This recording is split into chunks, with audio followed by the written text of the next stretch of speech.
All right. So, yeah, if you are listening, thank you. Thank you for your time here. My name is Tim Lamont. I'm the owner of Unyielding Health and Wellness, and I'm a counselor here in Kelowna, British Columbia. Today, we have Joelle Davidson. She is the founder and owner of Intuition Dietitian Corp, a Kelowna-based practice dedicated to non-diet, weight-neutral nutrition counseling. As a certified intuitive eating counselor and registered dietitian with the College of Health and Care Professionals of BC, Joelle empowers clients to heal their relationship with food, manage chronic conditions, and excel in sport, and to build sustainable habits through evidence-based strategies. A proud mom of two, Joelle balances family life with her passion for sport, nutrition, and business. Joelle brings clinical expertise from hospital work alongside community health initiatives. Her team focuses on intuitive eating, self-compassion, and optimal wellness habits.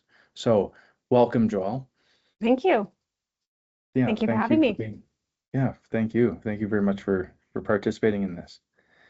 Um, so as we kick things off here, was there anything that I missed about your intro that you'd like to let the audience know of?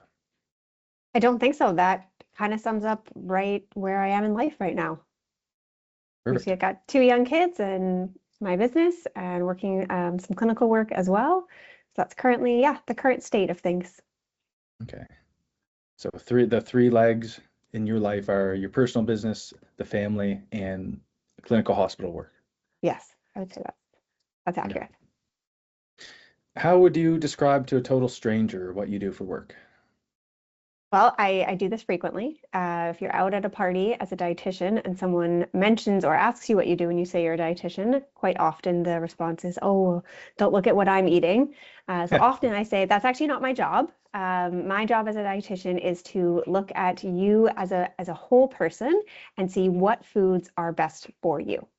It's not about what you can't have. It's not about restriction. It's about how can I help find the best diet pattern and meals and food and snacks and things that work for you personally, based on your family history, based on your medical history, based on your preferences. How do we find a way that you have a sustainable way of eating that fits into your life, something you enjoy, something that you're able to continue doing on and on. That's not something you try for a month and then stop.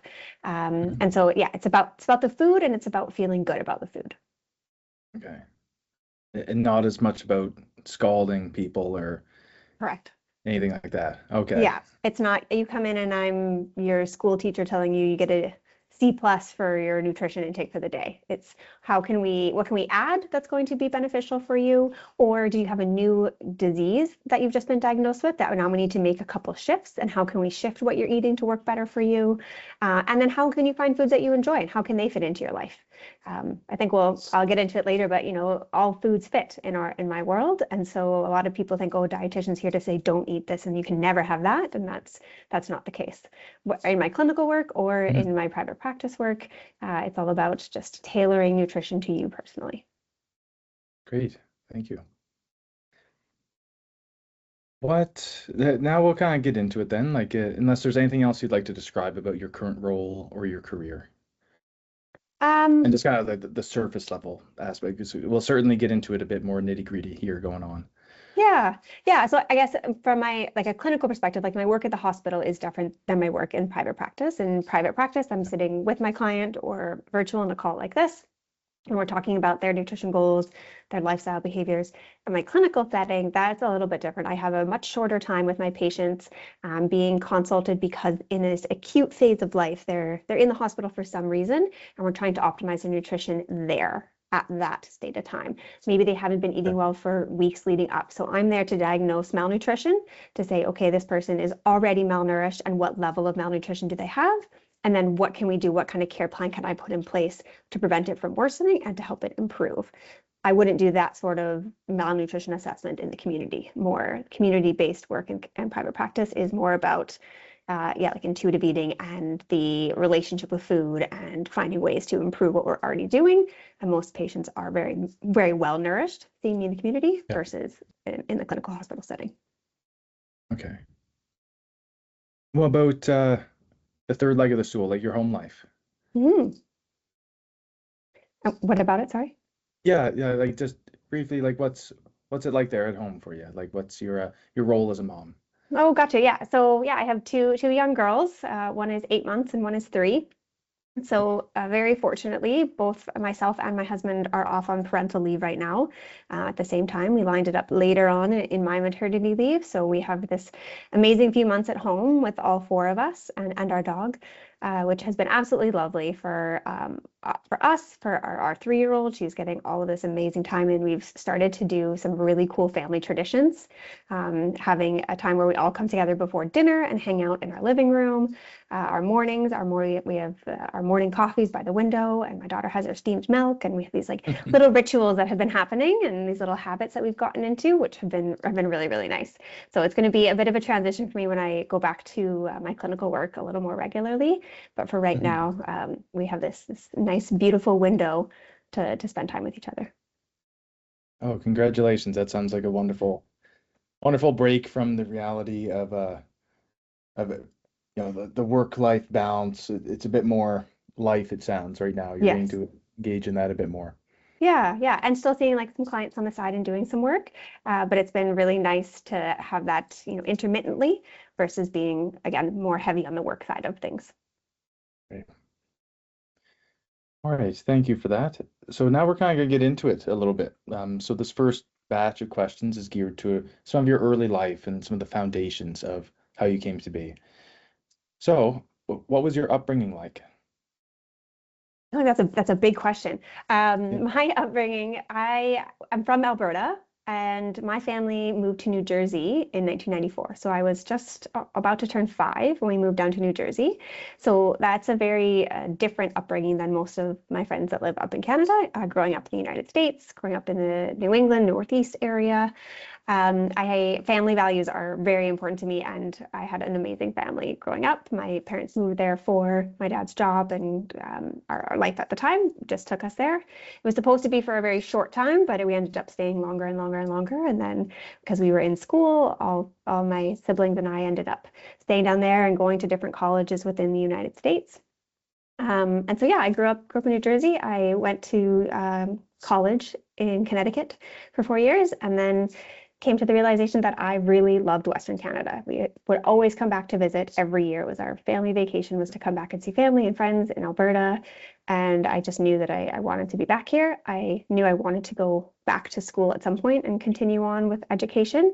And being a Canadian citizen, it was much cheaper to do that in Canada. Yeah. So to do 2 degrees in the United States wasn't really within my budget. So I decided to make the move back to Calgary. Yeah, but I grew up with an amazing family, an older sister, a younger brother, lots of involvement in sports and activities. I was a very competitive softball player. Um, we have family dog, really big into animals. My dad was a veterinarian, so we were big animal lovers, connecting to animals that way. And that about sums it up. Okay. And some of those values that you said you grew up around, can you name some of those? Yeah, well, like similar to how I was just describing the traditions in my family lately, we had these times of the week that we all got together as a family. And I think that part of it actually really led into my career in a way.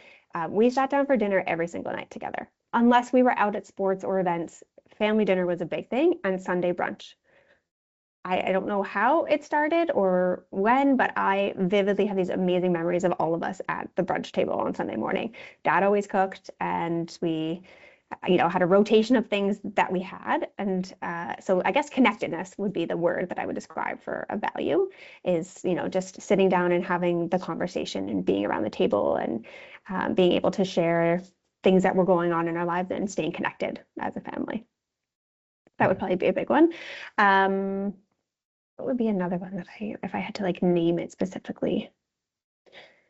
I think later in life I learned more about this, but the vulnerability, so the ability to communicate and to share what was going on.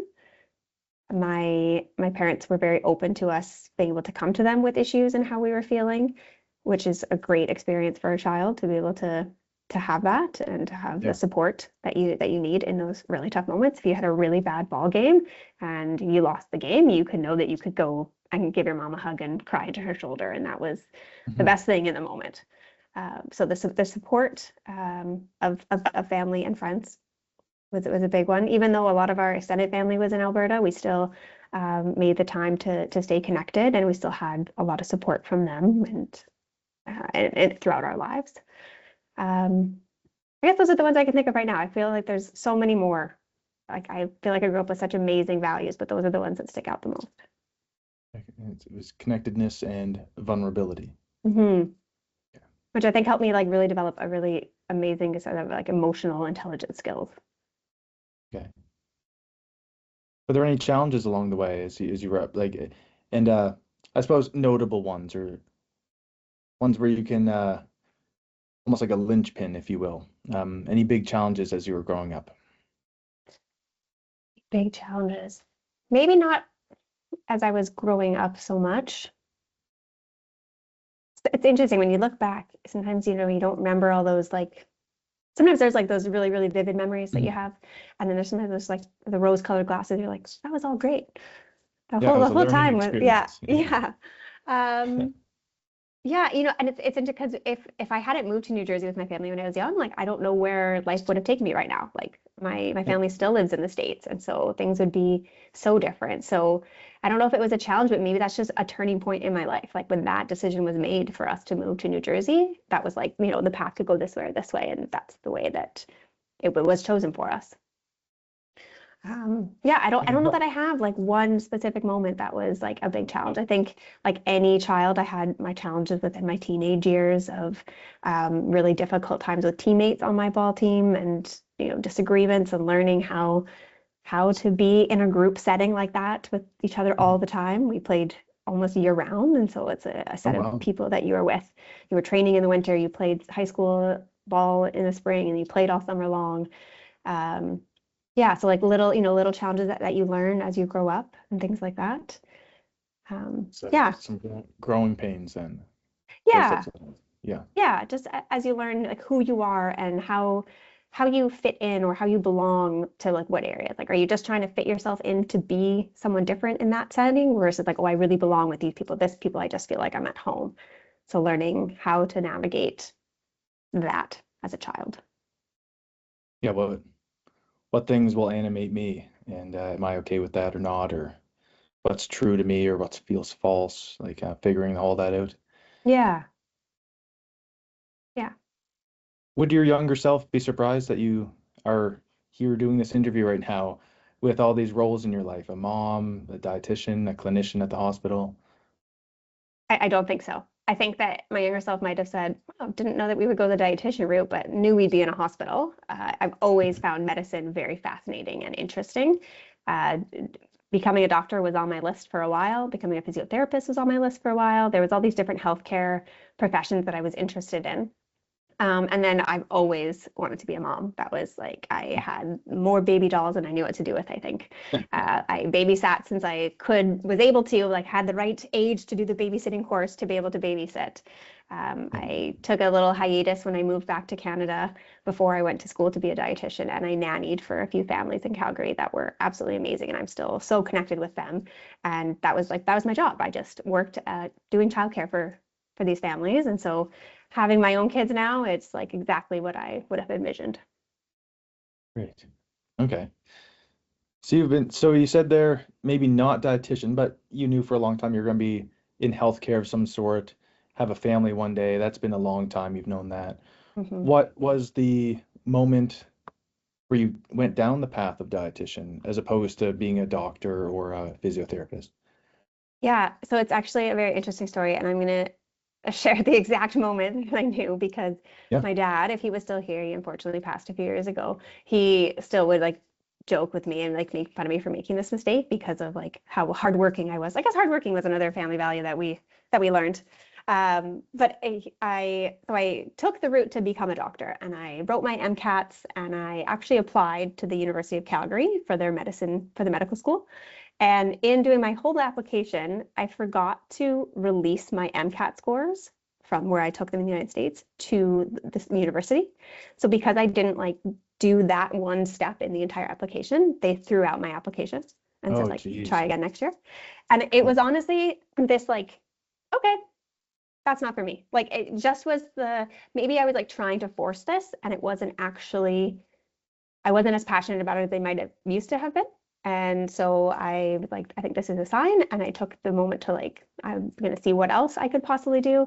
And then I reflected after that moment happened on like what I really enjoyed about the healthcare world and what as an athlete, I was going to physiotherapy. I went with athletic trainers. I learned from all these different professions. And I was like, I actually worked with a dietitian when I was playing. I played softball at college. So like Yep. Division I level. And so I had a dietitian on the staff that I worked with and that I met with. And like that is something I'm really interested in. I've always loved nutrition and learning. I had some really great parents growing up that instilled some really good habits for us in regards to our food and nutrition and things like that. And so I looked into it. I said, okay, well, how can I do the role of teaching people about nutrition, but in a hospital? And dietitian is the only healthcare provider that can counsel on nutrition in a hospital setting. That's the role. You can't get a nutrition certificate and go work in a hospital. It doesn't work that way in Canada. And so that's kind of where I took the step forward to look into schools and figure out, okay, well, what do I need to further my education to have the credential to be able to do that work? Okay, then. Yeah. So some little spark of a flame was lit like years prior to that decision being made. Then we kind of came back to it after years, like, okay, you know what, this is aligning my passion for food, sports, like some family values around food, the love of hospital work, and kind of like a spotlight went on it, or Yeah. was it revealed? Yeah. Yeah. Because I think I even looked into doing like a nutrition certificate I was in Calgary at the time at SAIT, Southern Alberta Institute of Technology. And then I realized that wouldn't really get me anywhere. Like I could do this 10-month certificate, but what was I going to do with it then?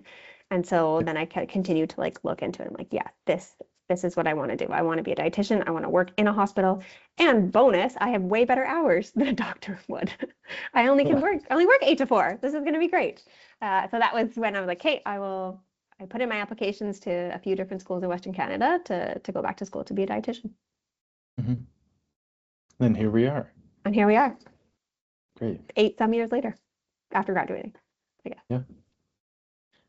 If you could go back and give your younger self a piece of advice, if at all, based on what you've learned and the path you've taken, what would it be and why?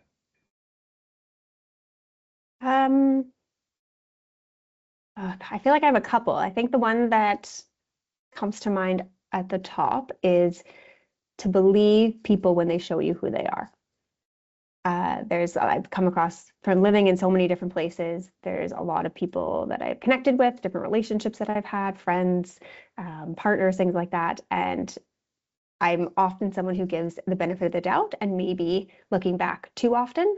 And so when people first show you who they are, whether that's in a really amazing way and they're there and supportive, or it's not so good and they've done something that really isn't beneficial to you, is to just understand that and not continue to allow someone to just to know that, okay, that's who you are, and maybe I need to set a different boundary within our relationship earlier on. I think that's the advice I would give to my younger self. I kind of was mentioning too about like, way back when I was younger as a teenager, I think that would be helpful then, like instead of continuing to be with a group of friends that maybe aren't as supportive and as connected to you as you think they are, maybe it's time to just see the writing on the wall and move on. Mm-hmm.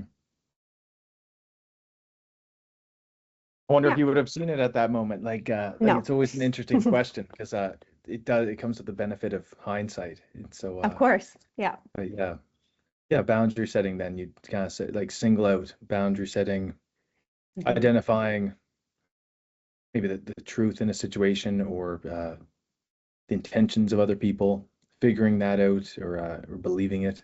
Yes, I think it's the believing it parts. Like you kind of, oh, well, you give by giving the benefit of the doubt, you're making like, oh, that's why, instead of like, well, actually that was hurtful. So maybe next time I don't need to have that much trust.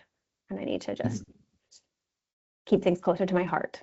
It's easy. I found that I learned a lot from Brene Brown and vulnerability. And so it's easy to use that vulnerability, but sometimes not everyone deserves it or has earned it. Yeah, certainly. Was there a habit or routine from your younger years that has compounded into a major strength that you're still using currently? Probably eating breakfast every morning. I Yeah. know that sounds like the most dietitian answer that you could possibly say. Yeah. But that was like a habit in our household was like, you wake up, you come downstairs, you sit down at the breakfast table and you eat your breakfast. And there was, different options of what you wanted to have. But I think getting up and making that like the first thing you do in the day was to like fuel yourself. Now I know some people out there might be listening and being like, I can't eat breakfast in the morning. I have clients that like that are just like, they're not ready to eat first thing. But having that routine to start the day, it's kind of like getting up and making your bed. For me, it was like getting up and going and getting breakfast and fueling myself, getting the fuel to my brain to get going for the day or whatever I needed to do. Just having that habit really set the course of my day, and making sure that I was then, fueled, ready to learn, ready to work, whatever it might be. And now that's changed a little bit, being that like I have a family. So now it's, how do I fuel everyone in the household in the morning, and what does everyone need? And it may be even to the point that like it's a nice like moment for me as well. Like now I have a nice hot drink, whether that's tea or coffee, and my breakfast, and that's a bit of a ritual in itself. It's just enjoying that time in the morning before it's like too rushed, and then you're out the door. Just like taking the time to actually be at home and eat something. It sounds a lot like setting the tone for the day. Mhm. Like I'm going to not like both prepare by making sure my energy levels are supported, my mood is supported with the vitamins, minerals, protein, etc. Um, but then also like this is my time. It sounds like you're doing a bit of reflecting there as well, or maybe prep for the day, what's going to be Mhm. happening, what's Yeah. my intentions with it going in, kind of setting yourself up well for the day then. Yes. It used to be, and I haven't done it recently, writing it down, but I would do it mentally, is I would bring out the book 2 Minute Mornings, where it says like what you're going to let go of, what you're grateful for, and then 3 things you're going to do today.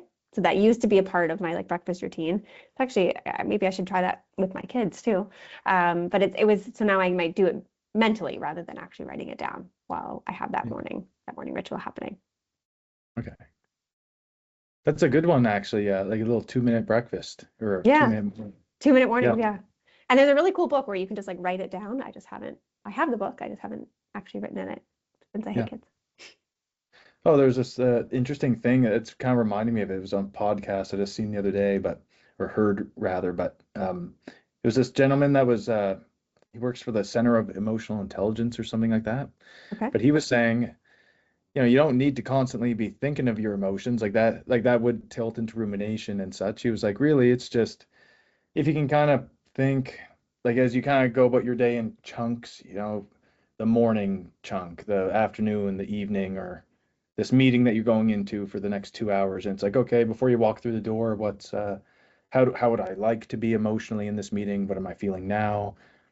How can I move closer to how I'd rather be feeling than currently if it is like not aligned towards tilting towards the negative. And I was like, yeah, that sounds it kind of sounds like what you're saying there, this 2 minute mornings. Just taking that time to set your intentions for the day, at least identify some of the headspace or Hmm. emotions you'd prefer to be feeling, and kind of going about the day like that.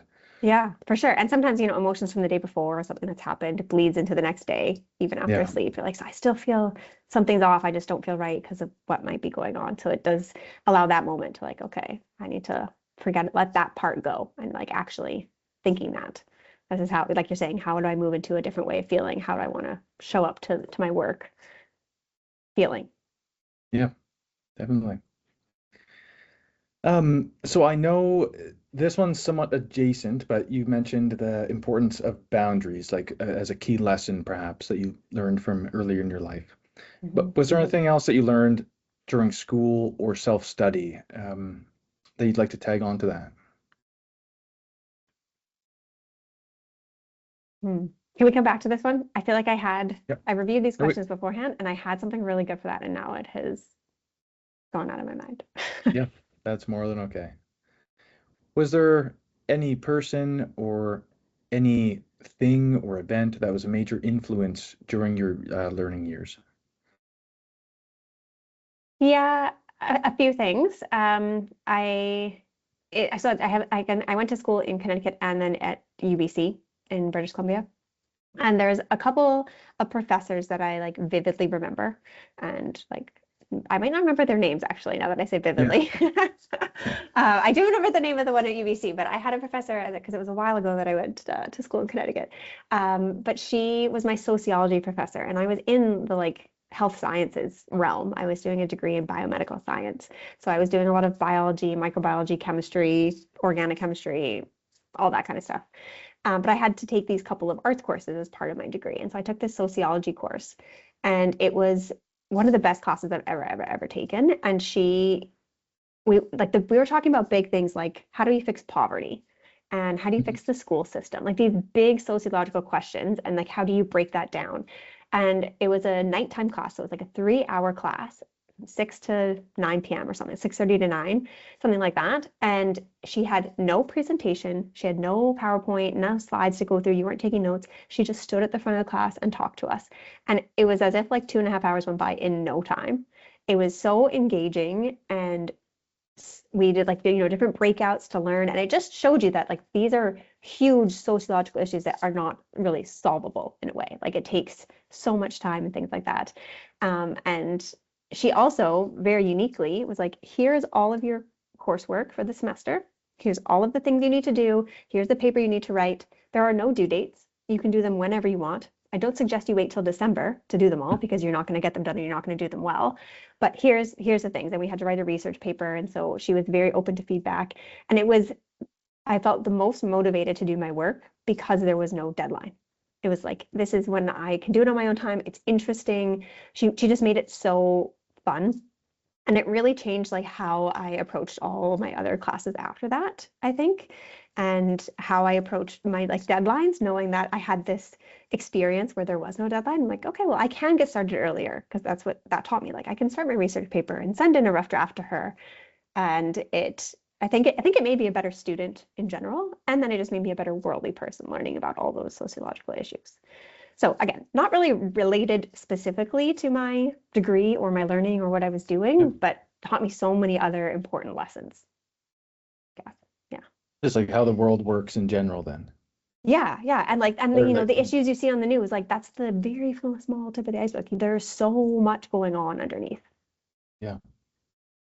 Yeah. And how do you can't just fix it overnight. Like it's not something that you can just complain about. Well, why don't they fix the education system? Like it is so much deeper than that. Yeah, Yeah, why so don't she they? was one. Yeah, right. So there's that. And then there's a professor at UBC who I had for multiple courses. And I actually was a teaching assistant for her at one point too. And her passion for our field was just palpable in every class. She put so much time and effort into her lessons. She was committed to us as students, and my group of dietitians that I graduated with, we all knew her really well, because a bunch of us were teaching assistants for her, and she was just, yeah, an amazing professor, and I believe she's still there. And I credit, again, a lot of my learning and some of the tools that I fall back on and the knowledge that I have in the field of nutrition to how amazing her courses were. Well, that sounds excellent, Dennis. Like a couple really good mentors. Yeah, yeah. Uh, this one might be quite adjacent to that as well, but what skill did you learn outside the classroom that's been the most valuable? And so going off what you just said there, just like the professor from UBC, the energy, the enthusiasm for a subject, like the passion, um, maybe perhaps the importance of that in like aligning some of those passions with your work. I know I'm kind of putting words in your mouth there, but you don't have to answer this one if you don't want to, if you feel as though you've answered it with the past couple ones. Yeah. But then the sociology professor, just for like some of the lessons of just the way that the cogs of how the world works, some of the maybe the freedom of choice when it comes to your life and some of the responsibilities that you have in it, and identifying your trying to think here. I feel like she Identifying, taught me to identifying my privilege first and yeah, foremost. Like when you're talking okay. about how people can't get it, like there was a game that we played. It was like online, you had to do as part of one of your lessons, and you had to get the people out of poverty. And so you had to make the decision of like, do you send him to work at the factory? Do you send her to school? Like you had to make these decisions, and it was almost impossible to win. Like I think I remember looking up online the answer because I could not figure out the right way to do it. And so that was just a very obvious example that you can't just be like, well, if you're poor, go get a job. Like that's not the answer. And so teaching those like big understandings that like everyone is doing the best that they can with the tools that they have. Yeah. And that's, yeah, I think that was like the biggest takeaway. Yeah. But to answer your question, the question again, can you read it one more time? Yeah. So what skill did you learn Yeah. outside the classroom that's been most valuable? But yeah, if it ends up being the same as those ones in the classroom, then that's okay. Yeah, I think I have a like for an outside the classroom, the first thing I think about is traveling. And I've done quite a bit of traveling, and that has taught me so much. That has taught me to like lean into the feelings of being uncomfortable and being outside of your comfort zone. You land in an airport in Thailand, can't really read many of the signs. You got to figure out how you're getting from here to here. And I think that being in other parts of the world and experiencing other cultures, it pushes you out of your comfort zone. And it's like, how do I find comfort in the place that I am? How do I show understanding for the way other people choose to live?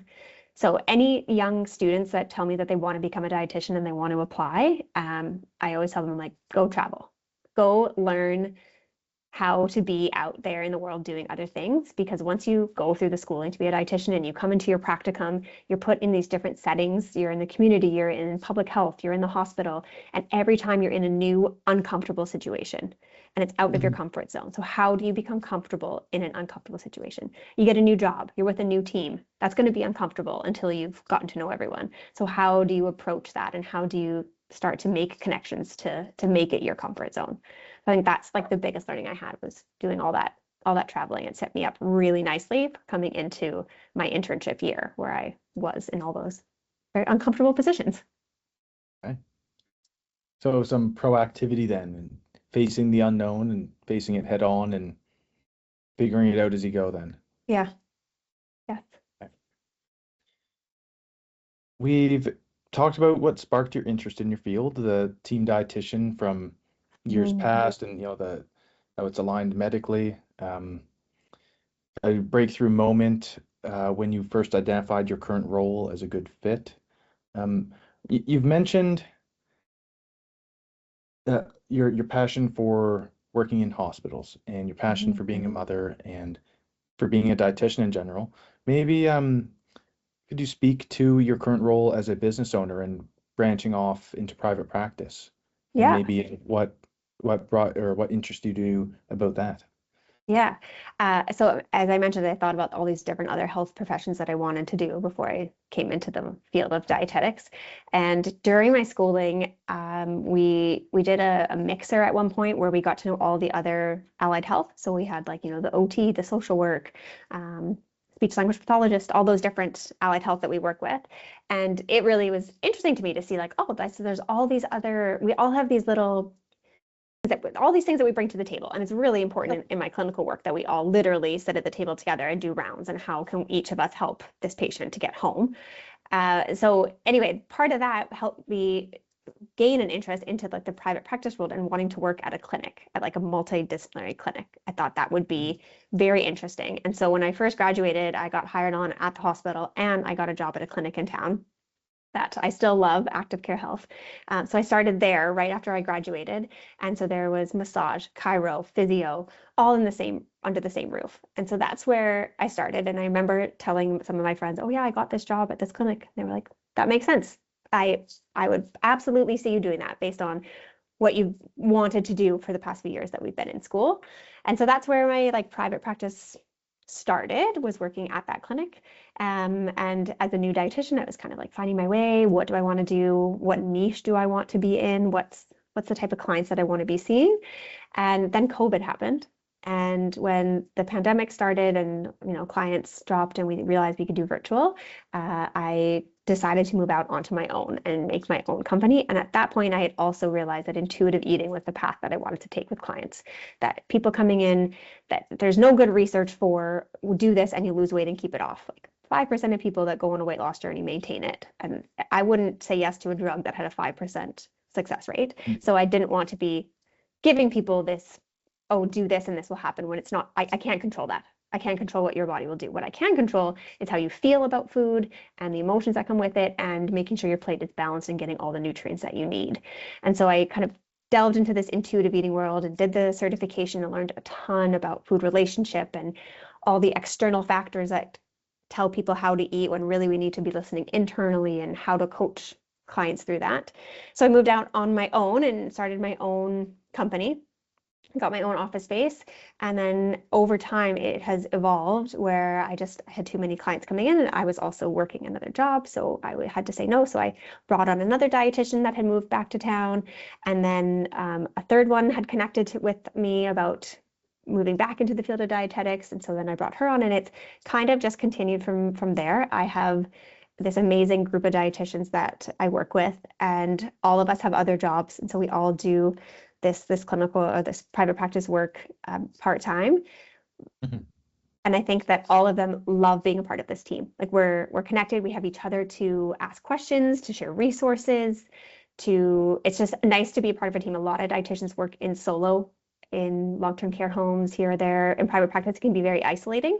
And so it's so nice for us to be able to come together and have this team. And for our clients, it's amazing because each of us have our own niche. Sarah Mhm. does sports nutrition. Sandra is big into heart health and intuitive eating. Alessandra has a culinary arts degree, so she can help with like the actual how do you cook and how do I make The food, chemical things like that. reaction side of it. Yeah, Yeah. exactly. Tony has a really big passion for eating disorders. Kirsten also eating disorders and disordered eating, and helping clients like that. So we all have these little areas that we're passionate about, and then we can all help with the general medical nutrition therapy that we would do. So if you have diabetes or high cholesterol, things like that, we're all very capable of those skills and helping with nutrition plans for that. And so I guess that's a very long-winded way of describing kind of how I developed into this business that has grown so much. It was very important to me after those first couple of years of doing like the learning about, nutrition and weight management, that we were all had a weight neutral approach, that we weren't there to prescribe or aid with weight loss or weight gain as well, because again, we can't control that. I can show you ways to have a higher protein, higher calorie diet to help with that. But again, nothing is guaranteed. I don't have a meal plan that's going to be the answer, but we can help change healthy eating behaviors that are going to help long-term longevity, help you feel good in your body. Yeah, certainly. Did when you set off on that business journey, did you intend to become a owner with several employees or team members alongside you, or did you No. think I'm gonna just do this thing myself and see where it goes? Yeah, it all happened very organically. So Renelle was the first dietitian that I hired on. She has moved away from Kelowna, but her and I had connected when she was doing a project in school. And so then when she moved back to Kelowna, she reached out to like ask about some job opportunities. And at that point, I was very full in my practice, and I asked if she wanted to do some private work as well. And she agreed, so she came onto the team. And then again, like every other dietitian that I've connected with, it has been someone that I've known from another realm of dietetics and then brought them on. There was only, I think, one time that I actually put out a posting for a dietitian. And since then, the team has just grown by knowing different people, need other people taking a leave for some reason. So needing someone to fill the spot and then maintaining everyone. And it all happened very organically. I would not have said, yes, I manage a team of 5 dietitians. Mhm. Yeah, I wouldn't have dreamed that it has become what it has become. Interesting. What's your favorite part of the job? When clients come back or I see them the next day in the hospital, and whatever plan we have set out has been feeling so good for them, and they're so excited that they can't wait to tell me what has been going on and that this and this is happening. And when food loses its power and control over them, a lot of people that have been dieting for a long time, foods that aren't allowed, foods that I shouldn't have, it becomes mentally exhausting. There's a lot of shame and guilt around eating. And when I can see that fade away, it's so worth it. That's my favorite part. Like Yeah. start like some optimism and hope, and it sounds like almost like a lightness to the clients as well, or like a heaviness has been lifted from them. Yes. Yeah. Yeah, because if you think about, the mental energy that it takes to be dieting, counting calories, recording food, and to move away from that and or not feel that, well, I can't buy chocolate chips because I'll eat them all. That's a very uncomfortable feeling to be like, I don't have control around that food. So to get to the point where they're like, I have chocolate chips in the cupboard and I haven't eaten them. They've been sitting there. Look how much I have left. I don't even feel like I want them. That's like an amazing feeling for them that they don't feel that that food has this power over them. Great. How do you handle self-doubt or imposter syndrome, and what psychological tools have you borrowed from history, life, or philosophy to overcome it? Yeah, early on, actually, we had a guest speaker at one point in my schooling who told us sometimes you won't know, that sometimes your client will know more than you. And I never forgot that. And I think when I feel like I'm in that imposter moment where I'm like, I don't actually know, instead of faking it, I've learned to just tell them very honestly, I actually don't know the answer to that. I'm going to go find out and get back to you.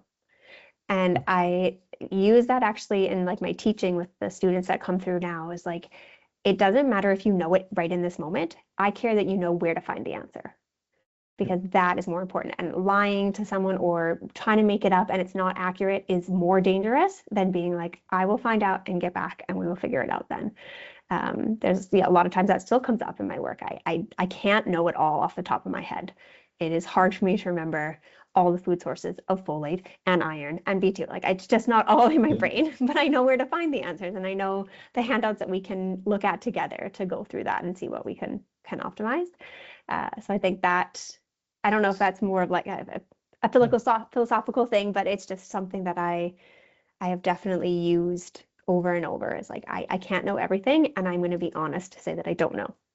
I was just gonna say, it sounds like you really lean into honesty co- to counter imposter syndrome or Yeah. self-doubt, Yes. Yeah. and then a trust in yourself to like follow through and do the research that needs to be done, and to separate the wheat from the chaff, if you will, of doing the Hmm. research, and then be able to present that to the client Yes. Yeah. or Yeah. individual, whoever it may be. Yeah. Yeah. Any of those moments of like, oh, I'm not sure, or self-doubt, I just like I will say it out loud rather than just in my brain. Yeah. What is there any ritual or mental framework you use to stay productive and resilient across time, and has that changed at all? Well, actually, I think the 2-minute mornings framework Yeah. has actually worked really, Yeah. really well for me. The like, what can I let go of? What am I grateful for? I think showing gratitude has been essential in my world to make sure that we recognize all the amazing things that are going on before we always focus on what's negatively happening that day, that time, that week, that year, kind of thing. So I think that framework, yeah, is really helpful. And then to focus on, I'm constantly overwhelmed by things I need to do, just balancing a business, a job, a family, deciding what's for dinner, whose laundry needs to be Mm. done, like the little things of life that just need to be taken care of. A to-do list can become very overwhelming. So to narrow it down and having a framework of like, okay, here are the 3 things that I'm going to do today.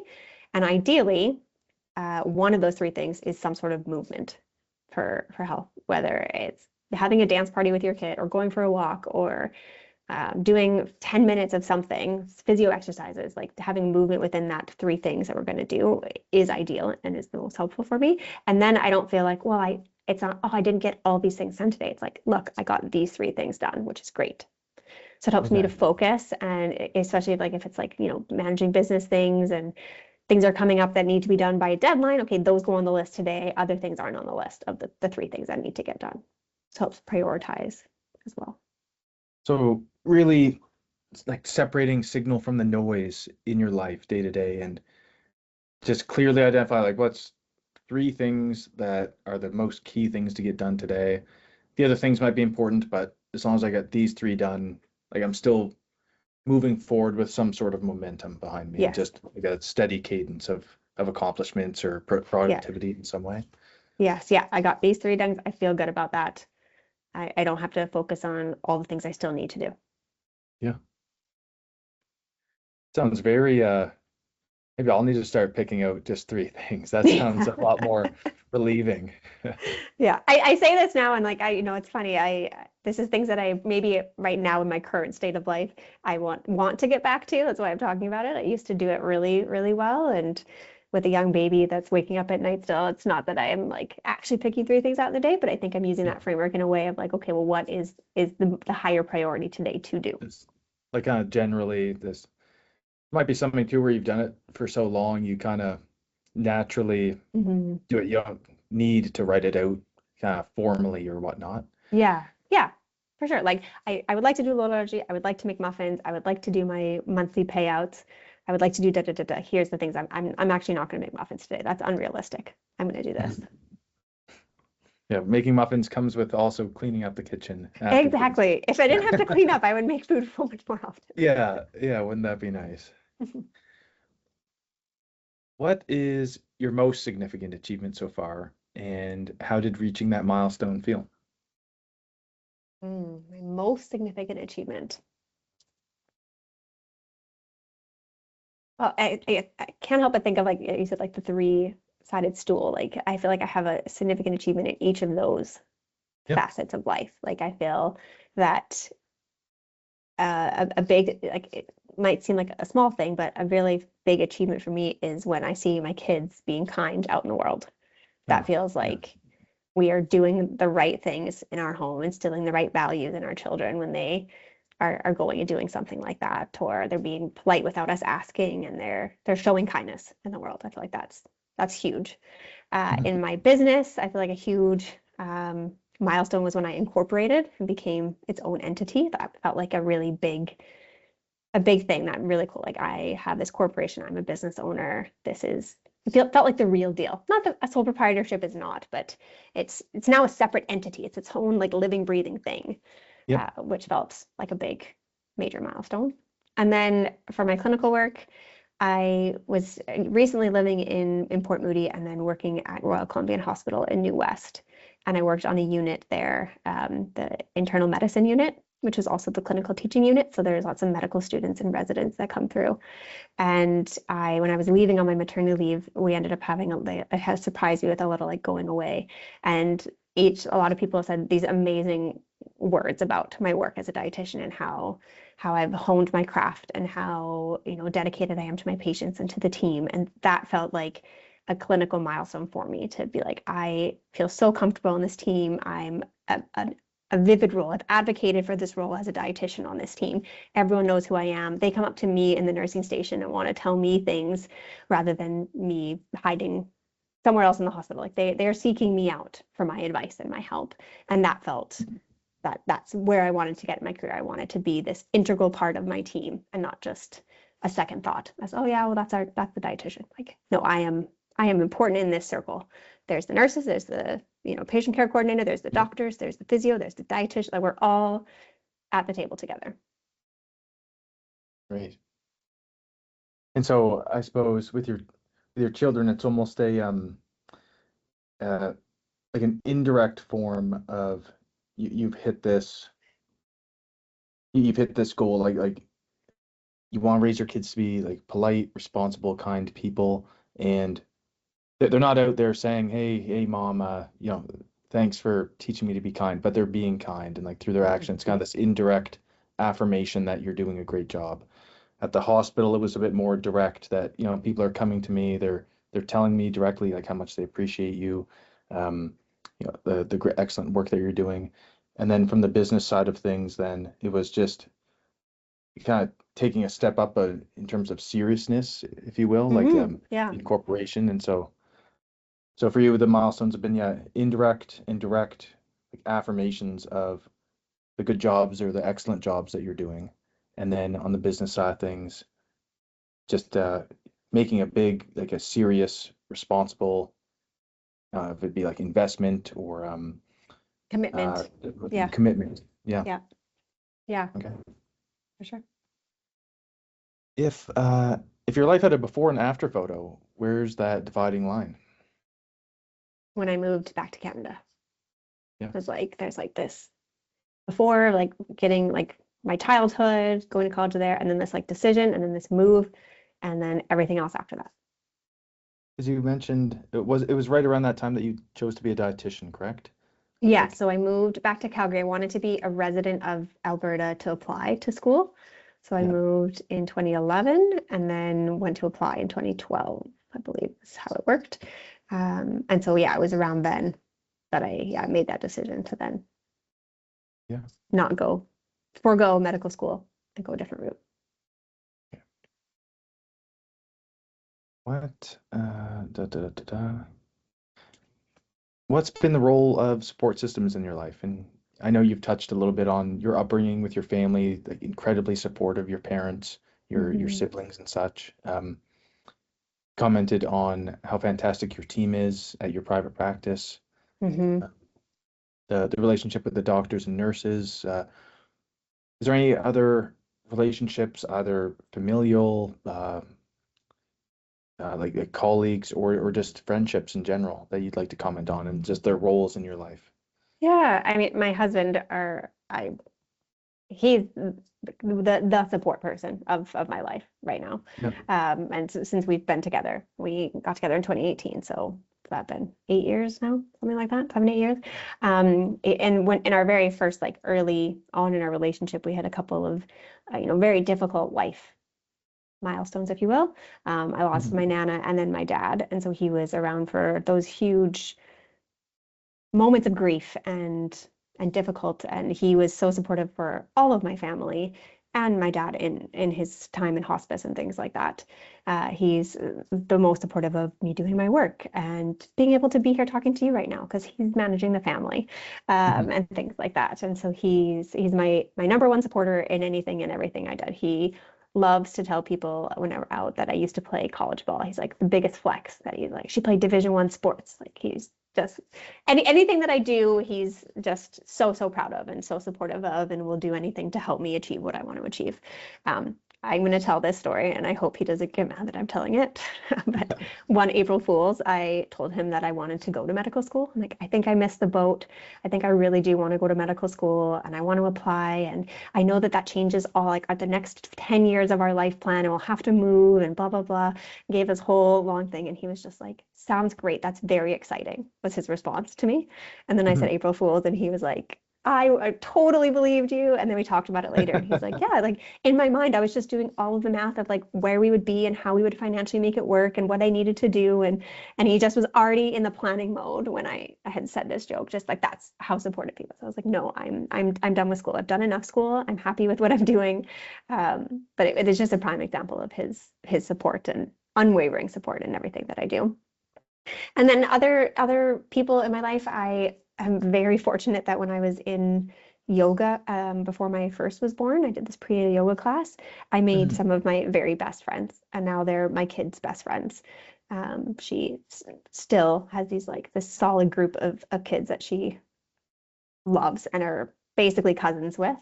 And Yeah. we all supported each other through that first year of motherhood and still get together all the time. All of our families are very connected.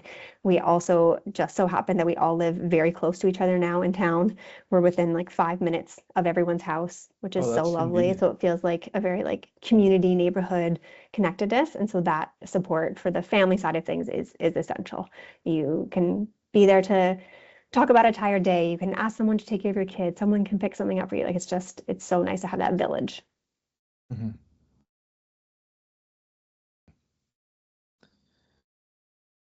What's your relationship with yourself like? That's a that's a few words, but a big question. Yeah. Um, I think that I have a very good relationship with myself. Um, Through my work and helping people with intuitive eating, self-compassion comes up so much because you have to show so much self-compassion when you're going through this intuitive eating journey and relearning things and unlearning food rules and things like that. And so, when I find things for clients, I use them for myself. So, I think I actually learned about some of the self-compassion skills when I went through therapy for my own things in the Mhm. past. And so making time for me is important. It can be difficult at times with everything that's going on, but valuing myself, I always joke. My dad used to tell me that like you always have to look out for number one, meaning yourself. And so I still to this day will say that, and I will say that to my husband, like, oh, I'm number one, you're number two. Yeah. That's how it's always going to work. And so I actually teach my daughter that too, that you are the most important person in your world, and so you need to always keep yourself at the top and not do something for someone else that you lose yourself. That you always are knowing that what's important to you. Sounds like coming back to like boundaries again a little bit, or Yeah, knowing yeah, actually, where you stand. Yeah. yes, yeah. If you could pick no more than three, but what are values that guide your decisions day to day, week to week, month to month? Honesty. We talked about that already Honesty. a little bit about using that honesty of either maybe it's honesty of like how I'm feeling right now, or the honesty of saying like, no, I actually don't want to do that, and canceling a plan because it's best for me in the moment. So being honest, I say would be like one value that definitely controls my decision making. Um, I feel like I don't know like the words for the values. Like if I had a list, this would probably be easier because my brain's not working. Yeah. But so I don't know how to say it, but something to do with like, is that going to benefit me? Do the benefits outweigh the risk of that decision So and that choice? self-interest, like not Yeah, selfishness, but yeah, like yeah, looking out for yourself, like self-interested. yeah. And within that, kind of my like family bubble, like is that going to work best for me and the family that I've set up? If I make this decision to go do this event, is that work for everyone? And does that work is that in my best interest to do that? Yeah. So I guess self-interest is Okay. the right word for that. Um, and then I think work ethic. I feel like that's a key. I think that's a family value that I learned from childhood as well. Being that we all do chores and we have work hard, and it's about the effort that you put in, not the outcome. If you studied so hard for a test and you got a C, you got a C. There was no punishment. You need to get an A, you need to do better. It was like, did you try your hardest? Great. And I think that the effort is the key piece. So the work ethic and making sure you're putting your best foot forward and yeah, trying your very best. Yeah, so honesty, self-interest, and work ethic. Yeah. We'll come back to those towards the end. We have like a fun little thing that I throw onto these at the end. Um, how have your values evolved over time? Yeah, I think different phases of life. Your values change. I think after losing my dad, that was a big change for our family. And I think that what's important at that moment can really change. And spending those moments with your family um, and being grateful for what you do have and all that kind of thing that kind of changes your values. He taught me so many amazing values too, and how to find humor in things, and then on the other side how to have a good work ethic. And so I think reflecting on those moments and not having him, it kind of puts different things in perspective of who you spend time with and what you're going to do. Yeah, if that makes sense. Yeah, yeah, like Yeah. as you were going through that grieving process, like valuing like family time, or like emphasizing gratefulness or gratitude above some of these other ones, like certain fluctuations. Yes. Yeah. Yeah. I guess gratitude is a big one too. It didn't come to my top of my head earlier, but yeah, yeah, I think that would have changed um, during that time. Being grateful Yeah, for the kids that I have and the family and the ability to live in the house we live in, like all those like little things that he being able to travel. He really wanted to travel and he got sick and he wasn't able to, and so yeah, it reshapes how you have those, what's important and what's valued at the time. yeah. Was there any book or idea that you came across, historical figure, anything that, or a perspective on life? I know, like, it sounds like your father really influenced your perspective on life, um, but it's influenced your values or daily decisions.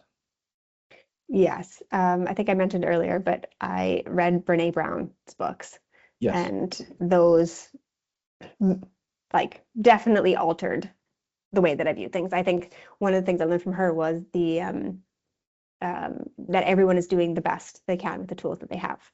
But like we have to understand that you think that they should do better, but that's the best they're doing today. And if we give everyone that grace, you live a happier life. Something like that. I think boundary setting, that's come up a lot in this conversation. That was something from her books and learning. And then just being connected to your emotions. I actually have like her book Atlas of the Heart upstairs, like on my coffee table, and there's every emotion in there. And we actually talked about like Schadenfreude the other day, like getting joy out of someone else's misery. Because it, that I can't remember where it was that it came up, but my husband and I know we know that emotion and we talk about that emotion, which just seems so interesting. So I probably wouldn't have brought up any of those things. Even my daughter today was talking about emotions and things like that, and I started like naming a bunch. And I'm like, I don't think I would have been able to name all of these emotions that I did right now. I probably would have gone with like mad, sad, glad as like the top three if I hadn't read her books and done the work to learn about that and to be vulnerable and then who deserves that vulnerability, which I mentioned earlier too. So her work really, really affected me and helped me grow personally. Yeah, it sounds like expanding your like emotional vocabulary, if it, in that Hmm. sense. Yeah, and improving my emotional intelligence overall. Yeah. How to show empathy, that she's got an amazing YouTube video of showing what empathy versus sympathy is. And so it Mm. actually helps me to like approach my kids. Like if, she's doing something that's I already told her isn't safe or she shouldn't do, and then she does it and gets hurt. And, it's easy to be like, well, you shouldn't have done that. I told you. But instead, coming at it with empathy, saying like, that really hurt. And then having a conversation later about why we don't do that. It's a very different experience as a parent. Mhm. Yeah. Yeah, the that concept, I don't know if I learned it from Brene Brown or just it passed like a game of telephone through circles or what, but Yeah. yeah, it's something I align with strongly with in counseling is people like if I were to be in that person's shoes, it's a very, very good chance, if not even 100% chance, that I would, if I was that exact person and lived through every single event and every circumstance that exact person did, I would probably be in their exact shoes right now, contemplating the decisions and like tilting towards one decision over another, like Yeah. whatever's in the background, like pulling the gears and such. If you did it the exact same way, you'd probably be in that person's exact same shoes. Yes. Yeah. And then yeah, and people are generally out there to do good for themselves and others. And Hmm. yeah, kind of give people the benefit of the doubt. Yes. Yeah. Um, what's oh, I think my mind there's something else I was gonna add on there, but I think I forgot. Oh well. Mhm. That's the worst if I know. does that ever happen to you talking to the clients? Oh, yes. Yeah. I'm like, I will come back to it. It will come to me. Yeah, yeah, I don't even try to force it anymore. No, I know. Again, the No. honesty, like, I actually just forgot. I had more Yeah. to say. I don't know where it is. Yep. Um, let's see.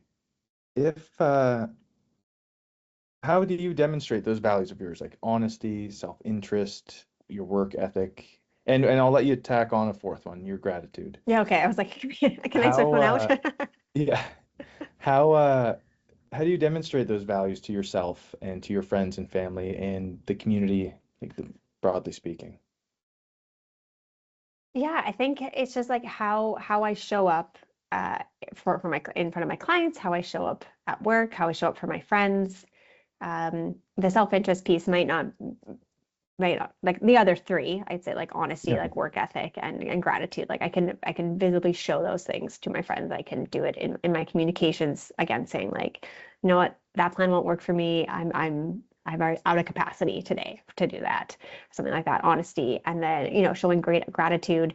Having a baby really taught me the importance of saying thank you, especially Yeah. to my partner. Like any little thing, like I noticed you emptied the dishwasher. Thank you. That it goes so far when you're in a very sleep deprived state. And so expanding that on to other things, connecting with anyone in the community, like even showing up at like, getting groceries, like why not show gratitude to the work that someone's doing for you at the Yeah. checkout, things like that. So using the gratitude specifically out there in the community and things like that. Work ethic, I think, just showing up and if I get a referral from someone for a client, like giving them a response back, like this is what I've done. Here's what I've got going on. Yeah, I guess I can't really have anything else for work ethic. But that I guess for self-interest, if that's a value, like that's also important for other people to respect and show how to set boundaries in a way. Like if it's my self-interest, it's about what I'm capable of and things like that. And so in doing so, hopefully that reflects for other people to notice that, okay, I also need to keep myself and make sure that I'm doing well. I'm filling my own cup before I'm pouring from it. That kind of analogy. And in doing that and role modeling that to my kids, to my friends, my close community, hopefully that will continue to expand for themselves so that they can then show up at higher capacity for the things that they're doing in their world. Yeah. So it sounds like, yeah, through your actions and the words and conversations you have with other people, that's how you demonstrate these values. Yeah. In your industry, do you have a controversial opinion that you hold that challenges the status quo, and how did you arrive at it? Yes. All foods fit. Like 3 words, and everyone's like, what? You shouldn't eat this. Like you shouldn't be eating potato chips, and you shouldn't eat this. And I'm like, it doesn't matter. There's a place for all foods in your diet. And I think, again, like when people think about a dietitian, they think of what you can't eat versus, okay, what can I eat? What makes me feel good? And so that having that opinion that like you can fit any food that you want to eat into a well-balanced diet is foreign to some people. Like it feels like, no, there's either like healthy or not healthy. Like it's binary, which is not true. And it's not sustainable to have that binary thinking of healthy, unhealthy, good, bad. Even the like they're very well-meaning, but like the stoplight of like these are red foods, yellow, green foods, have more of the green foods, or sometimes foods, always foods, that still categorizes food. And really, food is food at the end of the day. And so that is candy, that is chocolate, that is potatoes, that is chicken. Like those are just the foods. They're not a treat, they're not a dinner. Like they are what they are, and they can all fit into your day and into your diet in a very healthful way. Yeah. Okay. I suppose that would align then with like of those values of yours, that opinion, like, how would that align with some of your values? Yeah, I mean, just to start with, like to say that all foods fit, like let's be honest with ourselves here. You want to Yeah. eat all these foods. Yeah. Like these are all foods that you enjoy, and to say that you're not going to eat them will just make you want to eat them more. So let's be like truly honest with the foods that we do enjoy and that we want to include in our diet, and that's important to reflect on that for my clients too. Like, what do you actually really like, or is it just that you want to eat it because you've been told you can't have it? So like really dig deep to like what truly you do like. And then maybe within the self-interest value, like what is good for you? What's going to make you feel the best? Uh, and so having that approach to nutrition where all foods fit, like, okay, we need to make it, again, work what's best for you in this moment and this phase of life. Because things change as you in different phases of life too with nutrition. Um, what are my other values? Gratitude and what was that? Gratitude and work ethic. Work ethic, yes. Yeah, I don't know. I mean, with it, the gratitude, you can be grateful for the food that we have and that we're able to make those decisions too. Yeah. And that, for some people having an all foods fit approach, that they would love to have other foods that they may not be able to afford or they can't have, or they have an allergy. And so it's very difficult that way. So being, grateful for what I can fit into my day. Okay. And we're kind of getting towards the end of some of these questions. But what's a typical day look like for you now?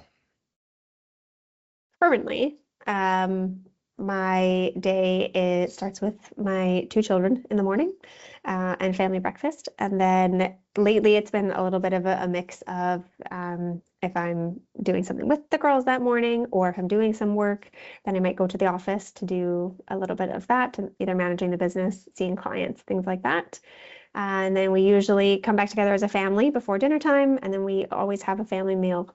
Like I said, I grew up with that. As a dietitian, I know the importance of family meals for social emotional intelligence, for having your kids eat more vegetables. There's all these amazing statistics about family dinners. So we have a Yeah. family dinner together every night.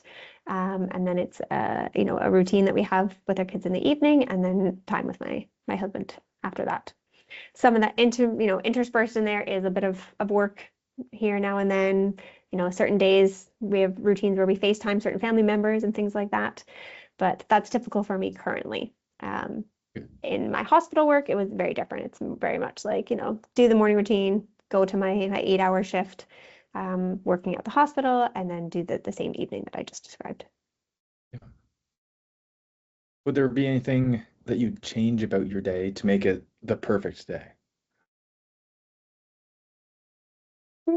I don't think so right now. I feel like we've done an amazing job, that I feel, of establishing these routines and these traditions and habits that I'm really enjoying currently at this phase of life. I mean, that will change with I'm working and things like that.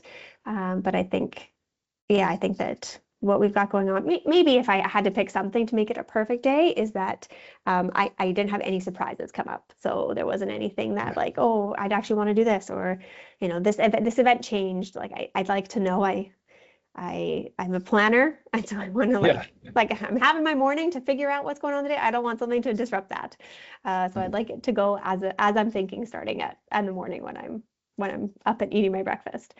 So that would probably be one thing I would make it perfect. And then I think, as any parent's dream, is not having any big tantrums from your child, which I know with emotional growth and mental growth and everything, but like it would just be nice to have a perfect day where when you ask them to do anything, they just do it without a repeating phrase. And surprise you with a tantrum then, I suppose. Yeah.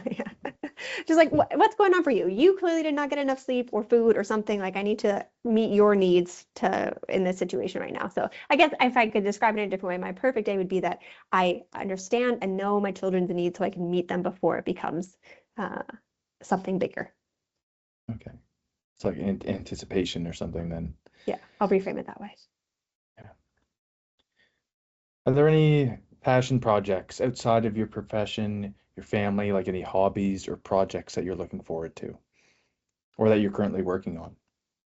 I'm not currently working on anything fun, but I think in the future, if I think about like fun hobbies and things, like I'm very excited to get back to traveling, and going to different places in the world. That's one of the most amazing things that I've done in my life, is go to other countries, and visit. Right before, actually, like we got back the day before the pandemic was declared. We went on an amazing trip to South America and Patagonia. And since then, we haven't really gone anywhere. And so it would be nice and to help your children see the different parts of the world and things like that. So traveling is something that I really, really enjoy. And then getting back to some other hobbies that I haven't really been able to do, just with, again, current phase of life, being pregnant and having kids, but to be able to go snowboarding and things like that. I used to play very competitive softball, and I used to play like slow pitch ball, and I haven't done that in years. And so I guess getting back to the sports and the activities that I love. Okay. So yeah, getting back out there then. Yeah. Okay. So that kind of like the next one would be like, what are your plans for the next chapter? Would that be your answer for that as well, or something different? Yeah, I'd say that. And I think I would really love to like scale up my business. I think that it's hard to market. I didn't go to business school. I went to school to be a dietitian, and I don't really know what I'm doing. I'm kind of, speaking of the self-doubt and imposter syndrome, I'm just trying to figure it out as I go. And I want it to be successful, and I want it to be amazing, and I want it to be such an amazing resource for our community that clients can come, that they have, this team of dietitians, so they can choose the person that's truly the best fit for what they're looking for, that has the knowledge and the skills for what they need. And I want to, kind of be that go-to dietitian clinic in town that everyone knows about, if you will. So that would be a dream, and part of the next chapter is, how do I make that happen? Okay. Hyper scaling then. Trying to. Yeah. How do you want to be remembered? I want to be remembered as someone who showed up, who was there in good times and in bad, on rainy days and sunny days, and who was just an always there person. My parents emulated this for us as kids, that they showed up at all of our games and sports, and I want to be that for my friends, for my family. That in again, the good moments of life, a new baby or a wedding, like I'm showing up, or really tough moments, the loss of a loved one, or a really hard breakup, or just a bad day, that like I showed up with something, and I'm there for you. So I think Yeah, that's, if I had to like, boil it down, that's what I want to be remembered for. you're an incredibly supportive person then. Yeah, and even like in work, like I want to be present and show up for my patients, my clients, my team, in all aspects of my life. Like I'm there, I'm around. Yeah. Yeah. In a what if scenario, if society faced a major crisis, how would your background prepare you to contribute, and what advice would you give to the world? Well, I've become comfortable being uncomfortable. So in a major Yeah. crisis, that would be a very uncomfortable spot for a lot of people. So having that calm and that, okay, we need to like slowly plan. Um, my career and my work, dietitians were very planned out people by nature, just kind of the way that the work is and how we do our Mhm. assessments and our plans and things like that. So I think that would be helpful for a moment where there's a big event that has changed things. And then to delegate, different leadership things that I've learned over the years and in my experience, playing on teams or working in hospital teams, like how do you move things forward and advocate and show leadership? So using those skills to help with whatever needed to be done after a Okay. major event. Yeah, cool. Now we're kind of getting into the last few questions here. Okay. Um, was there anything that I didn't ask about you that you'd like to share?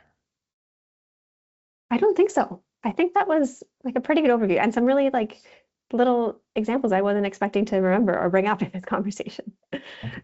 Yeah, no, I think that's a good overview.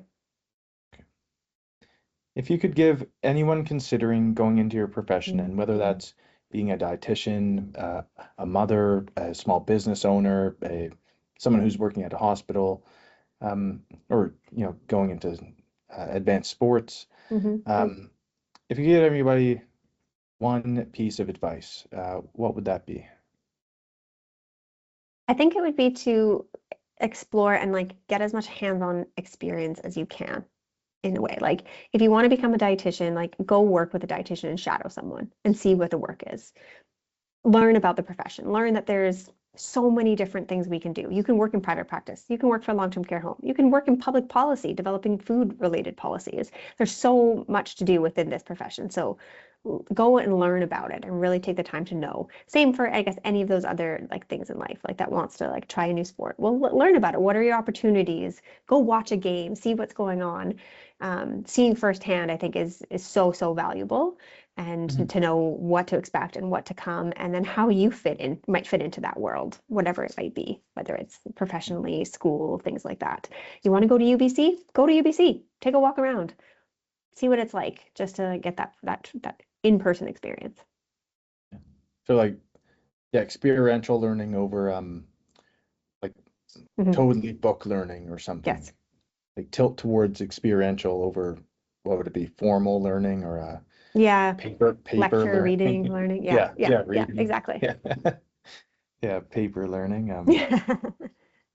Pen and Did you paper. learn anything about yourself during this interview? Um, I think that I think what I truly learned is that I've had a variety of life experiences that have led me to this point.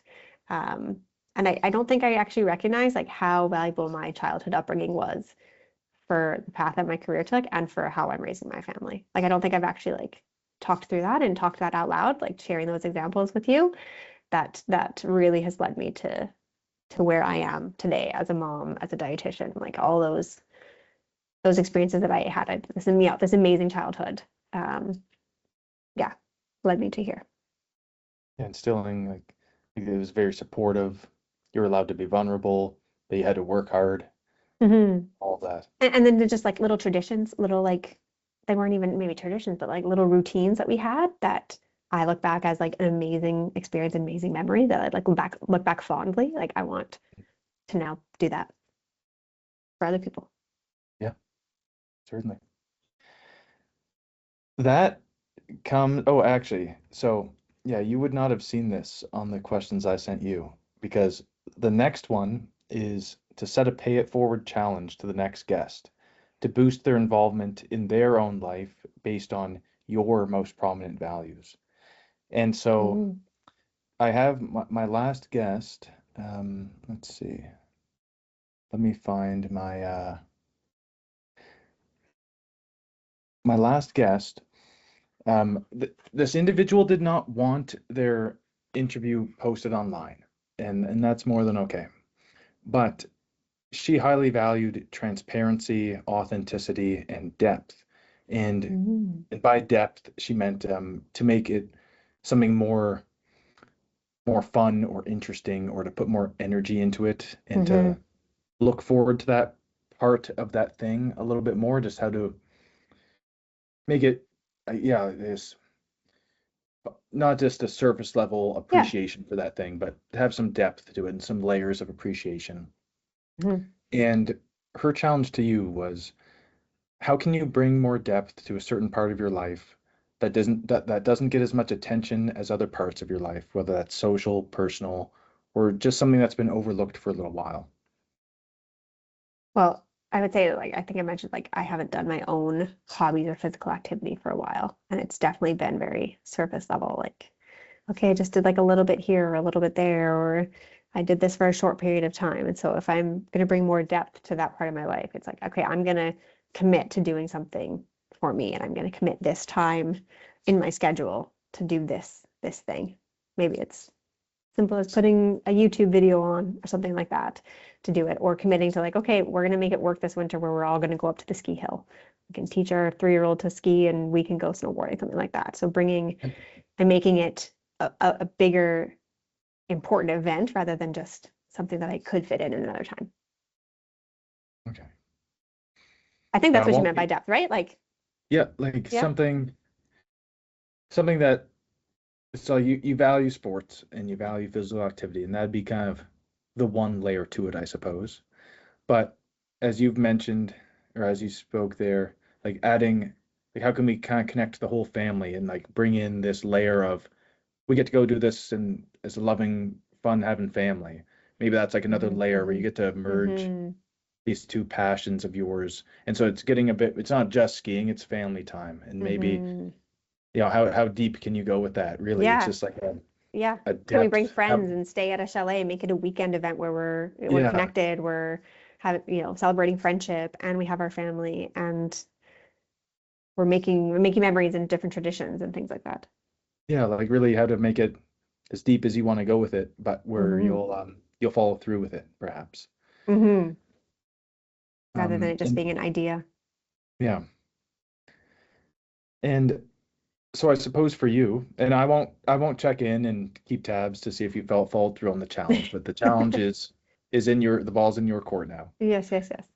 And so yeah, I don't think I have any guests in the chopping block. I don't let yourself or the guest prior know who's coming next anyway. But Yeah. so yeah, I don't know if this will be what field this person will be working in, how Yeah. old they will. Well, they don't exist yet.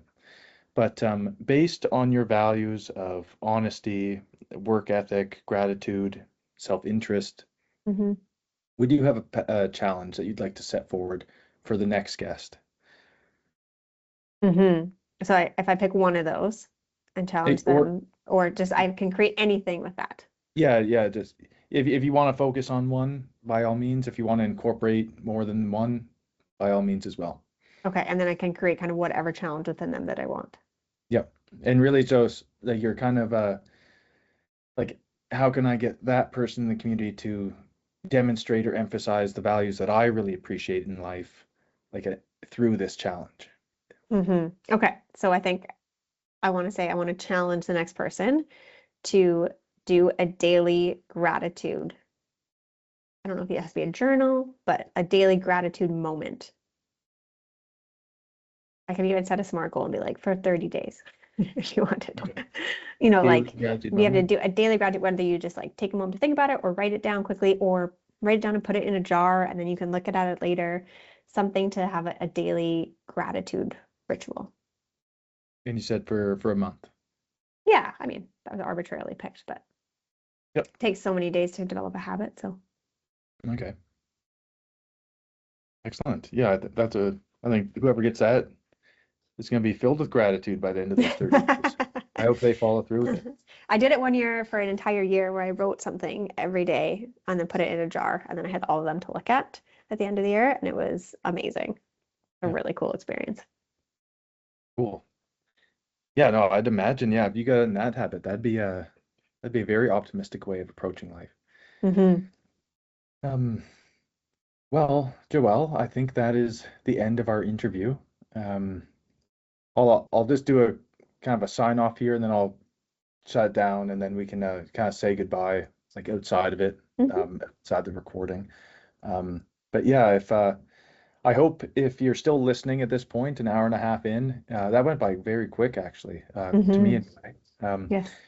Yeah, if you're here listening and you've listened this far, I hope you've gleaned some really positive benefits of this, and it's going to help underwrite your opinion in whatever direction in life you're going in, whether it's to pursue higher education, to start a business, to help out in the community, um, to be there for your friends or family. However, whatever insights you can glean off this interview with Joelle here, I hope you find some benefit into the future, and thank you for listening.